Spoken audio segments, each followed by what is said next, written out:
வணக்கம்.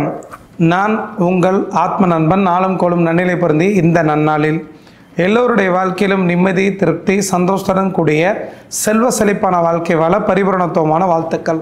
அடிப்படை ஜோதிடங்கிற பேரில் அடுத்தடுத்த காணொளிகள் தொடர்ச்சியாக பார்த்துக்கிட்டு வந்துக்கிட்டே இருக்கிறோம்.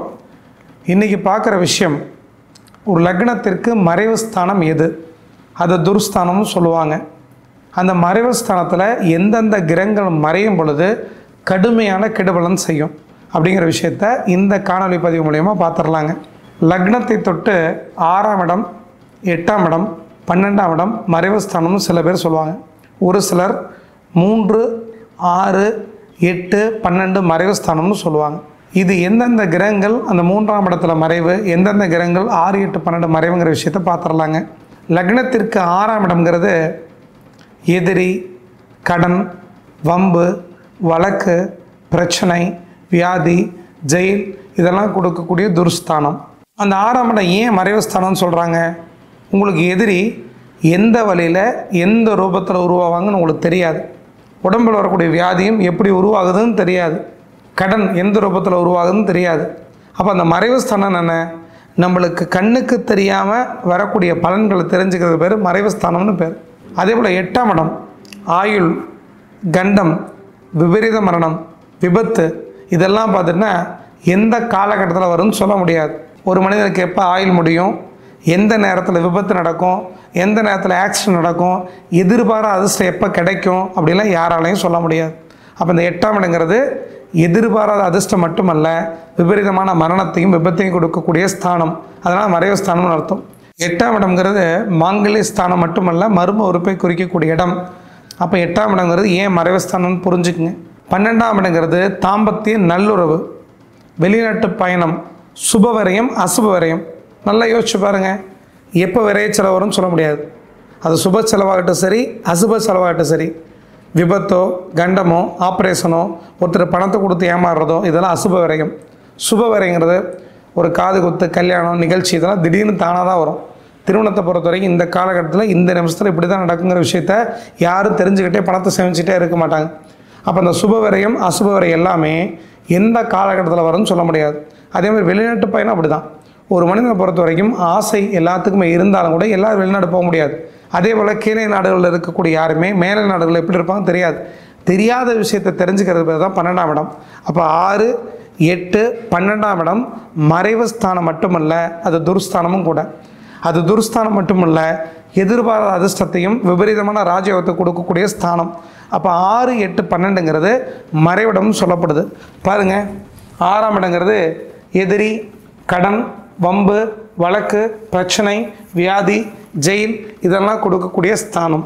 8ஆம் இடங்கிறது ஆயுள், கண்டம், விபரீத மரணம், விபத்து, எதிர்பாராத பணவரவு, எதிர்பாராத அதிர்ஷ்டம், அது மட்டும் இல்லாமல் ஆப்ரேஷன், அசிங்கம், கேவலம், வீண்பழி இதெல்லாம் கொடுக்கக்கூடிய ஸ்தானம். மேலிருந்து கீழே விழுகிறது, கீழே இருக்கவங்க அப்ராட் வெளிநாடு போகிறது, இது மாதிரி விஷயத்தை கொடுக்கக்கூடிய ஸ்தானம்.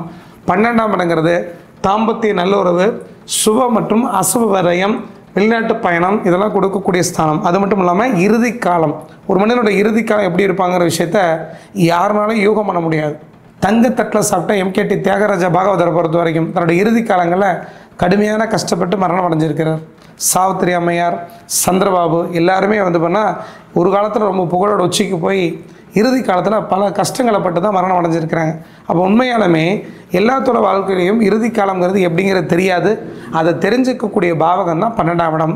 அப்போ 6ஆம் இடம் எதிரி ஸ்தானம், 6ஆம் இடம் சத்ருஸ்தானம், 8ஆம் இடம் விபத்து ஸ்தானம், எதிர்பாராத பணவரவு கொடுக்கக்கூடிய ஸ்தானம், 12ஆம் இடம் தாம்பத்திய ஸ்தானம், வெளிநாட்டு பயணத்தை கொடுக்கக்கூடிய ஸ்தானம்.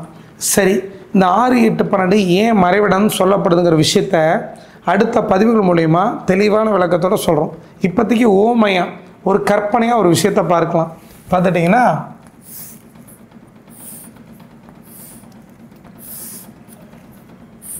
இப்போ ஒரு வாகனம் இருக்குது. அது 30 டிகிரி ஆங்கிளில் நான் போட்டிருக்கிறேன்.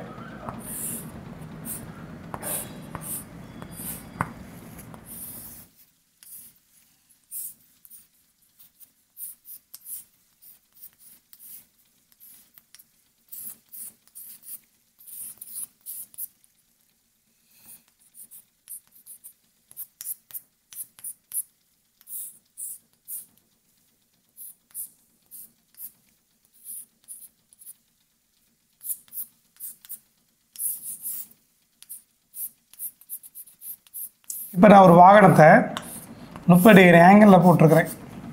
பார்த்துட்டிங்கன்னா இந்த வாகனம் 30 டிகிரி ஆங்கிள் இருக்கும்போது உங்களுக்கு என்ன தெரியும்? முன்னாடி இருக்கக்கூடிய 2 சக்கரங்கள் தெரியும், பின்னாடி இருக்கக்கூடிய சக்கரங்கள் முழுமையாக தெரியாது. அதே போல் நம்மளுக்கு 2 டோர் தான் தெரியும், ஆனால் பின்னாடி இருக்கக்கூடிய டோர் தெரியாது. அதே போல் இதில் பிற்பகுதி கண்ணாடி தெரியாது.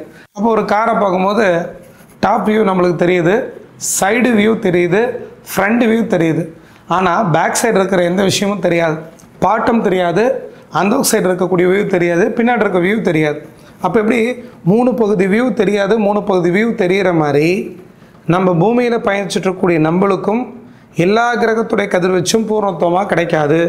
6, 8, 12ஆம் இடத்துல கூடிய கிரகங்களுடைய கதிர்வீச்சை பொறுத்த வரைக்கும் பூர்ணத்துவமாக பூமியில் இருக்கக்கூடிய நம்மளுக்கு கிடைக்காது. உதாரணமாக பார்த்துட்டிங்கன்னா ஒரு ராட்டினந்தோரியை கற்பனை பண்ணிங்க. இந்த ராட்டினந்தோரியில் இங்கே ஒருத்தர் பயணிச்சிட்ருக்கிறார், இங்கே ஒருத்தர் பயணிச்சிட்ருக்கிறார், சுற்றி எல்லாருமே பயணிச்சிட்ருக்காங்கன்னு வச்சுக்கோமே. இப்போ இந்த ராட்டினந்தோரி வேகமாக சுற்றிக்கிட்டே இருக்கும் பொழுது இங்கே பின்னாடி முதுகுக்கு பின்னாடி இருக்கக்கூடிய நபர் நம்மளுக்கு தெரியாது. இதை ஒரு 12ஆம் இடமாக கற்பனை பண்ணிங்க.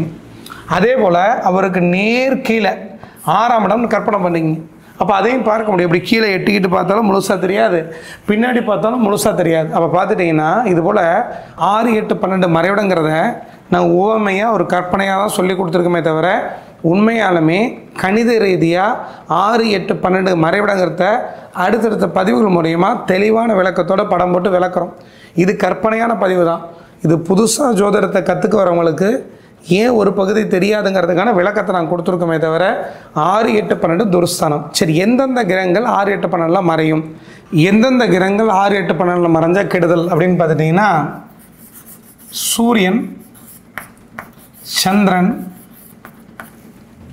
செவ்வாய்,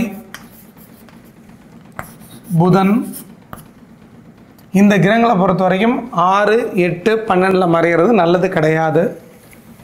சுக்கிரனை பொறுத்த வரைக்கும் 3ஆம் இடமும் 8ஆம் இடமும் கடுமையான மறைவு. குருவுக்கும் 3ஆம் இடமும் 8ஆம் இடமும் கடுமையான மறைவு. அப்போது சுக்கிரனுக்கும் குருவுக்கும் 3ஆம் இடம் 8ஆம் இடம் கடுமையான மறைவு. சனியை பொறுத்த வரைக்கும் 3, 6, 8, 12 மறையக்கூடாது. ஆனால் சனியை பொறுத்த வரைக்கும் 3ஆம் இடத்துலேருந்து பல பேருக்கு நல்லது செய்கிறையும் பார்த்துருக்குறோம். ராகு கேதுக்களை பொறுத்த வரைக்கும் மறைந்திருந்தாலும் கூட அந்த கிரகங்களை பொறுத்த வரைக்கும் இருக்கக்கூடிய வீட்டோட அதிபதியை பொறுத்து பலன்கள் தருவாங்க. சனி ராகு கேதுக்களை பொறுத்த வரைக்கும் 3, 6, 10, 11 உபஜயஸ்தானத்தில் இருக்கலாம்னு சொல்லப்பட்டிருக்கு. அப்போது இந்த சனி ராகு கேதுக்களை பொறுத்த வரைக்கும் 3, 6, 8, 12 இருக்கக்கூடாதுன்னு சொல்லியிருந்தாலும் கூட இந்த 3ஆம் இடத்துலையும் 6ஆம் இடத்துலையும் இந்த கிரகங்கள் இருக்கும் பொழுது கெடுபலன் பெரிய அளவில் தர்றதில்லை. ராகு கேதுக்களை பொறுத்த வரைக்கும் இருக்கக்கூடிய வீட்டுடைய அதிபதியை பொறுத்து பலன்கள் கொடுப்பாங்க. அப்போ கடுமையான மறைவுங்கிறது சுக்கிரனுக்கு 3ஆம் இடமும் 8ஆம் இடமும் கடுமையான மறைவு. 6ஆம் இடத்தையும் 12ஆம் இடத்தையும் எடுத்துக்காதீங்க. குருவுக்கும் 3ஆம் இடம் 8ஆம் இடம் கடுமையான மறைவு. சூரியன், சந்திரன், செவ்வாய், புதன், சனி இந்த 5 கிரகங்களை பொறுத்த வரைக்கும் 6, 8, 12 மறைவுன்னு சொல்லப்பட்டிருந்தாலும் சனி மட்டும் 6ஆம் இடத்துல இருக்கிறது தவறுகள் கிடையாது. ஏன்னா கெட்டவன் கெட்டிடில் கிட்டிடும் ராஜவன் சொல்லப்பட்டிருக்கிறதுனால சனி இயற்கையான ஒரு பாவர். அவர் 6ஆம் இடத்துல இருக்கும் பொழுது 12ஆம் இடத்தையும் பார்ப்பார். 6ஆம் இடத்துல இவர் இருக்கிறார்னா 8ஆம் இடத்தை தன்னோட 3ஆம் பார்வையினால் பார்ப்பார். அப்போ 6ஆம் இடத்துல கூடிய சனி 6, 8, 12 துருஸ்தானத்தை பார்க்கும் பொழுது அங்கே இருக்கக்கூடிய கெடுபலன்கள் குறையும் சொல்லப்பட்டிருக்கு. இருந்தாலும் கூட சனியும் செவ்வாயும் சேர்ந்து பார்க்கக்கூடாதுன்னு புரிஞ்சுக்குங்க. அப்போது கடுமையான மறைவுங்கிறது சுக்கிரன் குருவுக்கு மட்டுமே. 3ஆம் இடம் 8ஆம் இடம் கடுமையான மறைவு. சூரியன், சந்திரன், செவ்வாய், புதன், சனி இந்த 3 பேர்த்திற்கும் 6, 8, 12 மறைவு. ராகு கேதுக்களை பொறுத்த வரைக்கும் 6, 8, 12 மறைவுன்னு சொல்லப்பட்டிருந்தா கூட இருக்கக்கூடிய வீட்டுடைய அதிபதியை பொறுத்து அவங்க பலனை நல்லதையோ கெட்டதையோ கலந்து கொடுப்பாங்க. ரொம்ப நன்றிங்க. அடுத்த பதிவில் மீண்டும் சந்திக்கலாம். வணக்கம்.